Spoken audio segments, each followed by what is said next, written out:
Ito ang latest update sa kaso ni Vong Navarro. Matapos bumuti ang kalagayan, dinala na si Cedric Lee sa New Bilibid Prison sa Muntinlupa ngayong gabi, May 3. Matatanda ang nakaranas ng hypertension si Lee kanina sa kustodiya ng NBI sa Bureau of Corrections, kaya hindi pa siya nailipat kaagad ng kulungan. Sumuko kagabi si Cedric Lee na nahaharap sa mga kaso kaugnay ng pambubugbog at pagkidnap sa actor at its Showtime host na si Vong Navarro. Ipinasok na sa loob ng Reception and Diagnostic Center ng Bureau of Correction or BUCOR si Cedric Lee. Pinagsuot na rin siya ng kulay orange na t-shirt ng mga preso. Magpapahinga umano muna at magre-recharge si Lee sa paglipat niya sa kustodiya ng BUCOR. Bahala na rin umano ang kanyang abogado sa mga susunod na gagawin sa kinahaharap na kaso. Pinanindigan ni Cedric Lee na inosente siya sa kasong serious illegal detention for ransom na isinampa ng Showtime host na si Vong Navarro.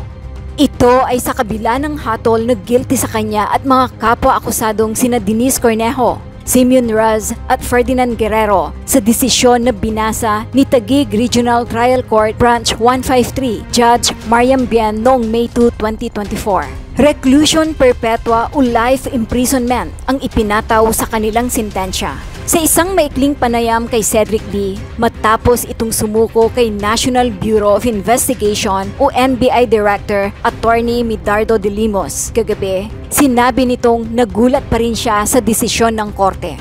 Iginiit din niyang walang karumal-dumal na krimeng nangyari noong January 2014. Kung wala yung elements, hindi talaga pasok yung krimen. The most, yung nagkasakitan lang, di ba? Pumalag din naman siya, so nagkasakitan lang. Hindi dapat na magkaroon ng life imprisonment, giit pa ni Cedric Lee. Naghayag din ng pagkabahala si Cedric sa kaibigan at co-accused na si Denise Cornejo na biktima lang di umano ni Vong. Nanindigan din siyang na-rape si Denise. Pahayag ni Cedric, lalong-lalo na si Denise. Siya na nga yung na-rape, siya pa yung nakakulong. Itong isa, ang dami ng nire-rape, nakalaya pa, nagsasayaw-sayaw pa sa show niya. Patukoy niya kay Vong. Ito ang maanghang na banat ni Cedric Lee kay Vong Navarro. So kung wala yung mga elements, hindi talaga pasok yung crime. So the most is nagkasakitan lang. Diba? Pumalag din naman siya. So nagkasakitan lang, hindi dapat magkaroon ng life imprisonment.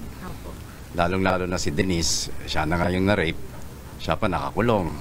Itong isa, ang dami nang nire-rape, nakalaya pa, nagsasayaw pa sa show niya.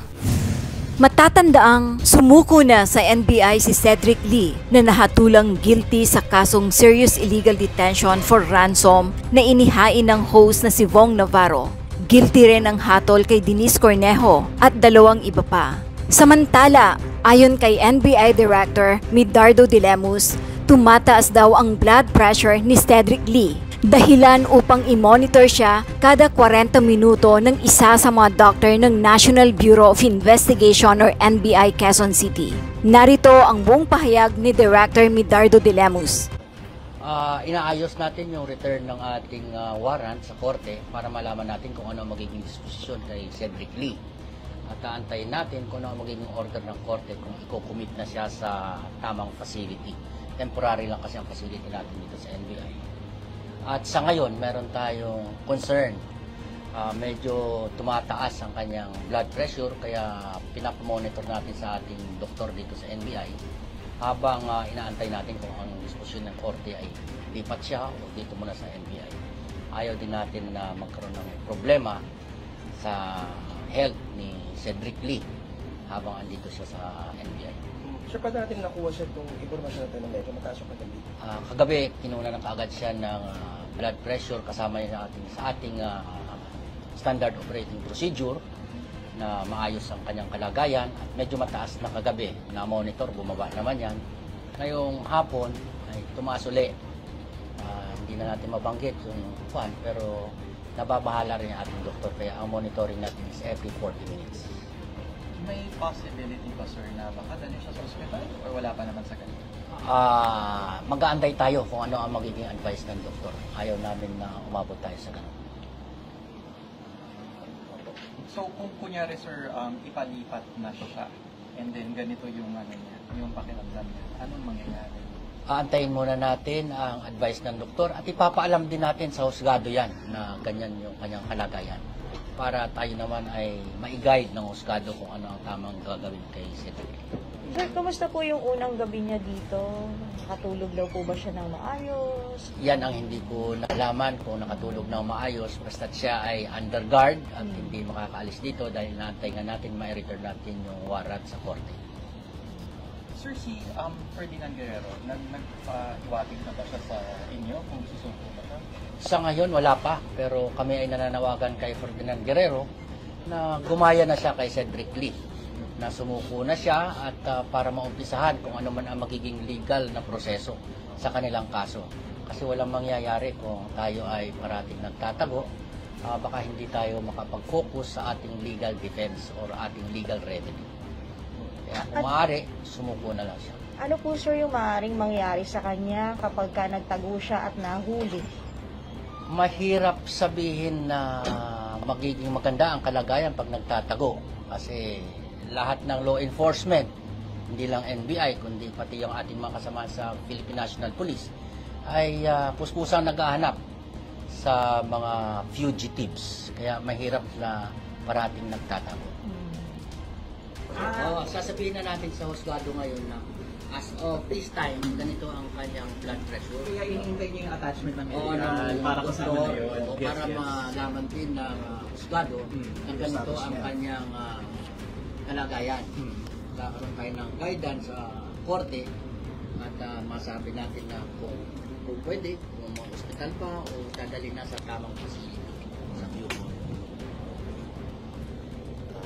Pero kung solusyon. Oo, hindi papayagan niya ng doktor na umalis sa ngayon. Hanggat di nagsistable, ano sir? Hanggat hindi nagiging normal yung BP niya. Kasi taas nga yan. Kung sa hospital nga yung mga ganyan, pag pinilit mo umalis, mag-itumay talaga ng doktor talaga, ayaw mong paalis sa hospital. Ganun taas ang blood pressure.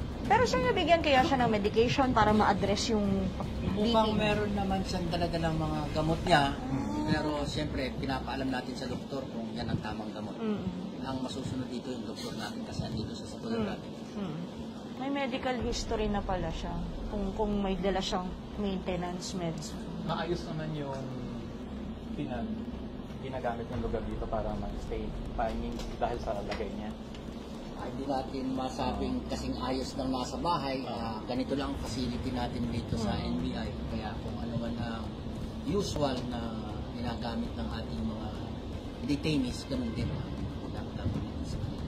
Pero sir, habang nandito po siya sa loob ng premises, nakaposas pa rin po ba siya?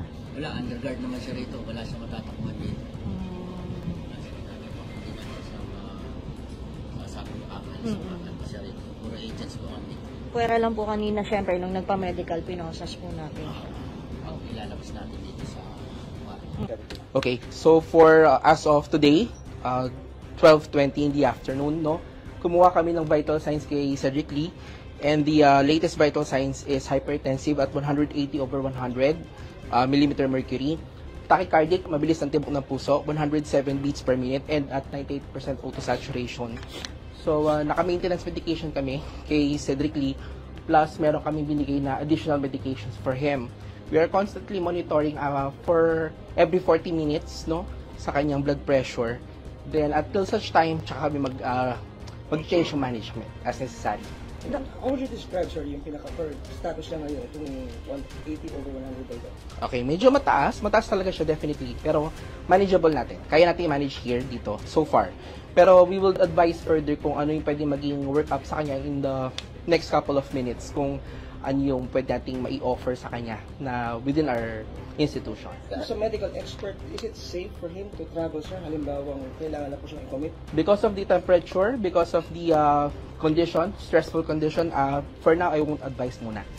Para maiwasan lang din siyang ma-agitate and even ma-further gives undue stress onto his body.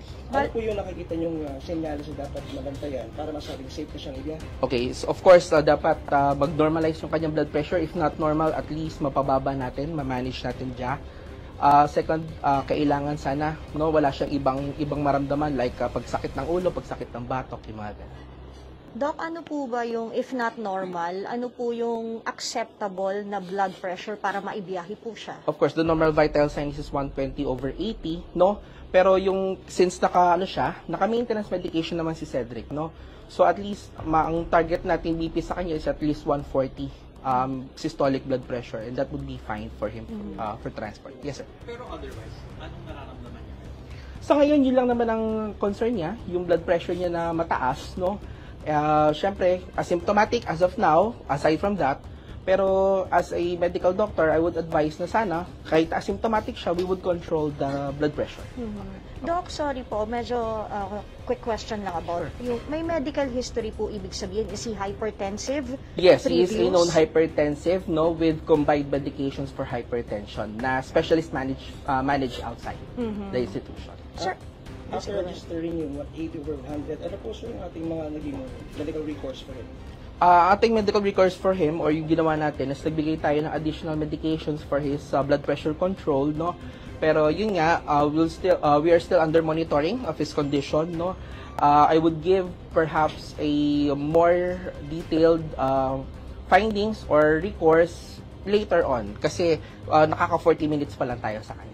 tapos Doc, tama po ba yung sabi ni NBI Director, every 40 minutes natin i-check ang kanya? Yes, definitely. We are in constant monitoring of his condition, and of course, yung kanyang entire body condition as well, not just the blood pressure. Doc, meron po bang bawal kainin, bawal gawin si Cedric habang mataas ang presyon ng Yes, dugo? definitely. Since this is a stressful condition for him, we would advise na sana, no, mag-lessen out siya ng bisita. Pwede yun, para may lessen din yung stress, no?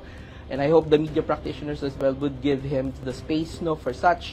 Also, sana makapagpahinga kasi I think he's lacking sleep, which also is a factor kaya mataas ang kanyang blood pressure. So sa pagkain, we would advise low salt, low sodium, low fat diet, no, low sugar diet, para hindi rin maka-aggravate sa kanyang blood pressure, and as well, uminom ng tubig. Activities, ligo, pwede po ba? Pwede maligo, definitely, pero wag lang strenuous activities. Doc, last na, naikwento po ba niya that he did not get enough sleep last night? Hindi naman niya basically nasabi sa akin, no? But as per our activities here, no, this is an office, this is not his house, no? So definitely it causes undue stress into him and into his body, no? So pwedeng yun yung isa sa mga factors niya. Sir, pangalan na lang po natin sir, designation po dito sa NBI. Dr. Joseph Rayuel Cruz, Medical Legal Officer here at the NBI. Mag-subscribe at i-click ang notification bell para sa mga susunod na video updates. Maraming salamat po.